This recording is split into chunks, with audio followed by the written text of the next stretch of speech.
that's when you can have negative feelings like jealousy. It can kind of come bite you.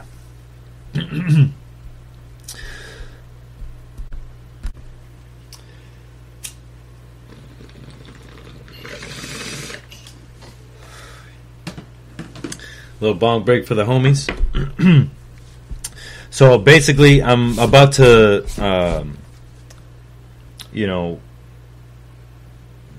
still being the sous chef at the restaurant. Chef Cat goes and opens Charter Oak. Charter Oak opens, right? So that means for a year, basically, Chef is back and forth, but he's not really at the restaurant. He's at his new restaurant, which he just opened, which he should be at, So that year, I really bonded with Chef John, and we got close and shit.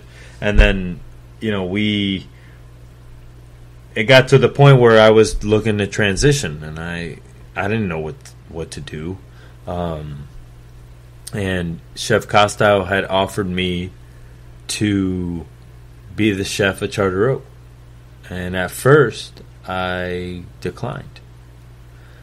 I thought, why would I be the chef of a French fry and burger place when I've spent all this time working in the Michelin system? I didn't see the value in it. And I called Chef Jake and I talked to him. And he said, basically, you're a fucking idiot. Why are you not taking this? Where else are you going to go and be the chef at? That's going to give you exposure. That's going to put you on the map.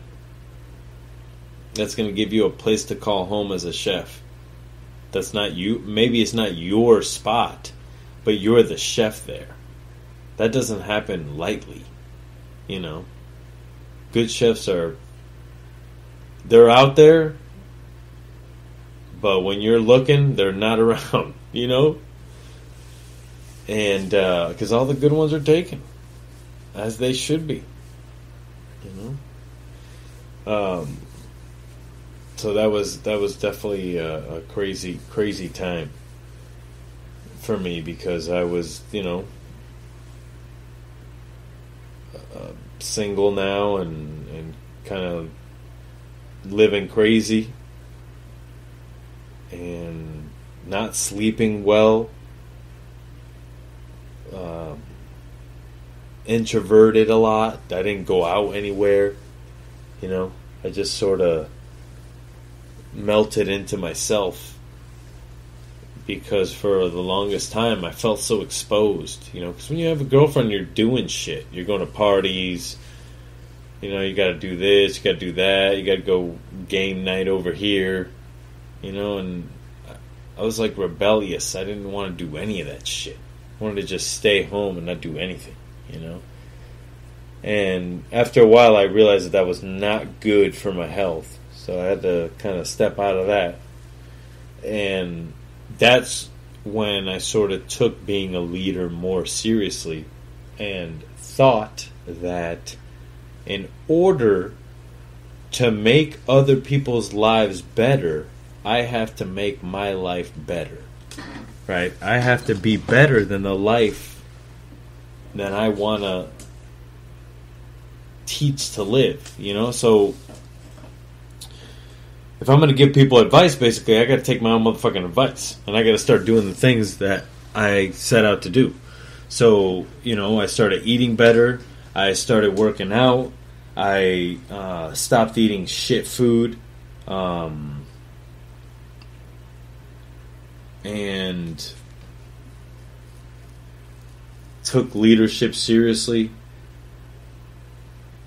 And when I did that, I saw the value in the Charter Oak, and I said, I could go be a leader here. I could learn about costing and what it takes to run a whole restaurant instead of just the food part of it. So it really helped a lot in that sense, because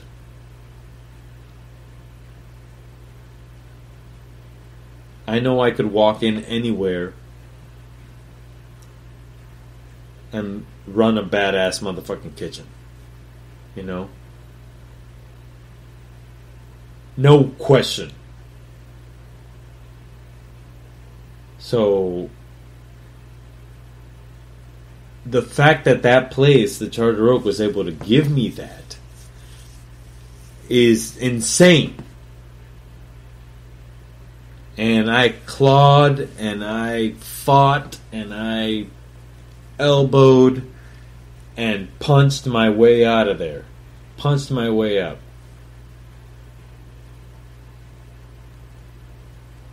And I had a great tenure there. And fuck it, I'm telling this story right now because shit, it's my podcast. It was one rainy night. A couple gentlemen were starting some trouble, so they got thrown out of the restaurant. The next night, these guys come back. So I think, that first night I wasn't there. I had the day off. Second night, I'm there, and I'm getting the notice. Hey, these are the guys that started the trouble the other night. So I'm thinking like, hey, maybe I should, the pass is in the dining room. So I'm like, I'm right there. I'm looking at them. I'm like, maybe I should go over there and say, hey guys, is there going to be any issues tonight? Just to shoot the shit with them and make sure that they know that they're being watched, just so they don't pull no dumb shit. So they're like, yeah, I forget to do it. I'm expediting. All of a sudden, the bartender comes up to me and he's like, hey man, like, I don't really want to be over there. Those guys are kind of saying some weird shit. He's like, can I just hang out here at the pass? I said, sure. So finally they wrap up, they pay. I'm like, great, they're out of here. No problem. They go outside, and mind you, this is at the Charter Oak, right? So they go outside and they start disrupting this party outside.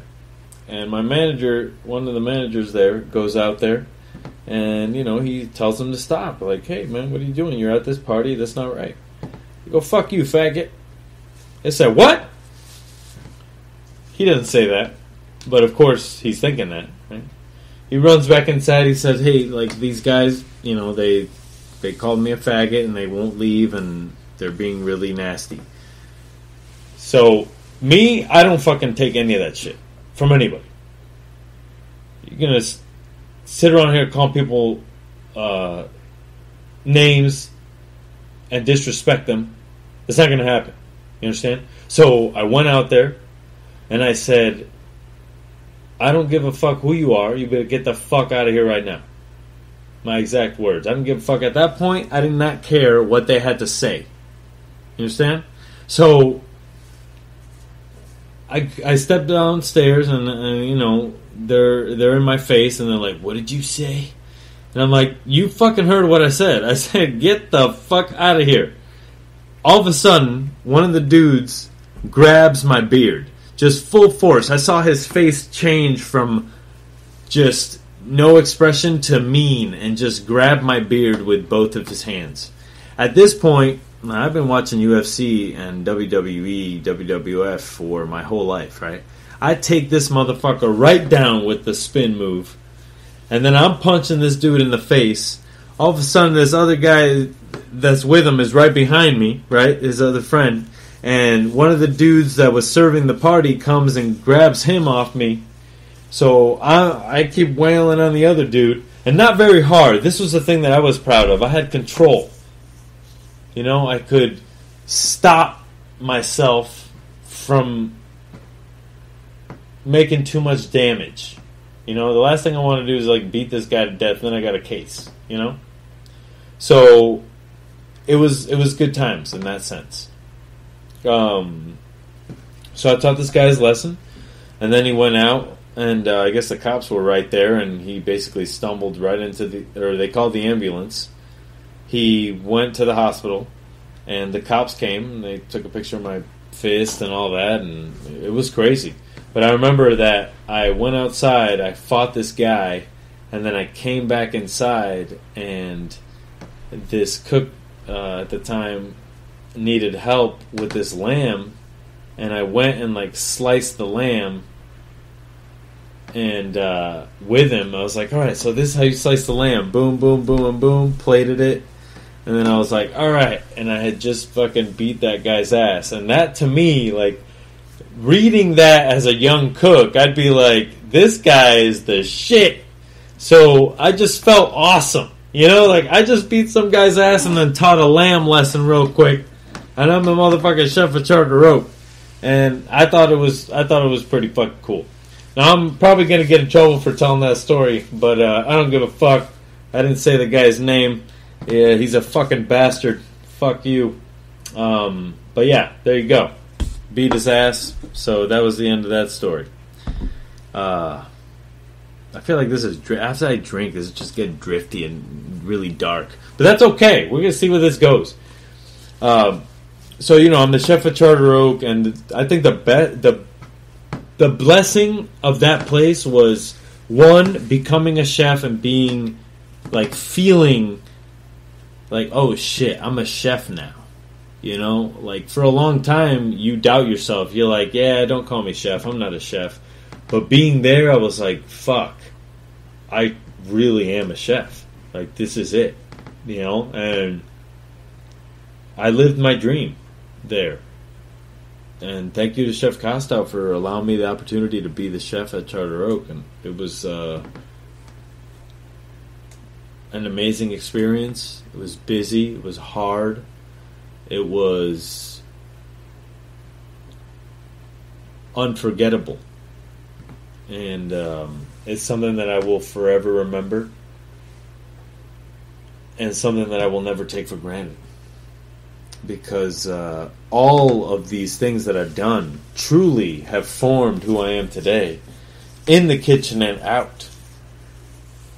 You know, from going to culinary school in high school and learning how to bang there, and then doing the program afterwards, which is the fine dining for, you know, juniors and seniors, which is something I didn't mention earlier, but here it is. We'd feed the teachers for super cheap and make like higher end shit, you know, and just being taken under the wing by those guys, and then going to college and learning that there was a lot more than just cooking, that there was this whole other world that was part of it, the drinking and the partying and the fucking staying out late and not giving a fuck, that I loved, you know, and I've given this business, you know, since I was 16. So, you know, 14 years now, 15 years later, I'm able to tell this story. And I'm able to say that I worked at one of the finest restaurants in the world. The restaurant on Meadowood. No matter what any fucking top 100 list says. It was truly a place that was amazing, and it's sad that it burned, you know. But like we always say, you know, a restaurant is nothing more than a pile of bricks. It's the people with the passion that make it what it is, and that's why great restaurants are great, because of the people, not because of the physical space or the, like, obviously that adds to it. But without the people, it wouldn't be, you know, the beautiful thing that we know to be fine dining or eating out in general. And that's truly how you tell restaurants apart from shitty restaurants and good restaurants. Because, like it or not, there's shitty fucking restaurants. And then there's good restaurants. And great restaurants are sometimes shitty. And shitty restaurants sometimes are great. And that's just the way it is. So we got to get over it, fucking push our egos aside, and help each other out. And we'll be okay. You know?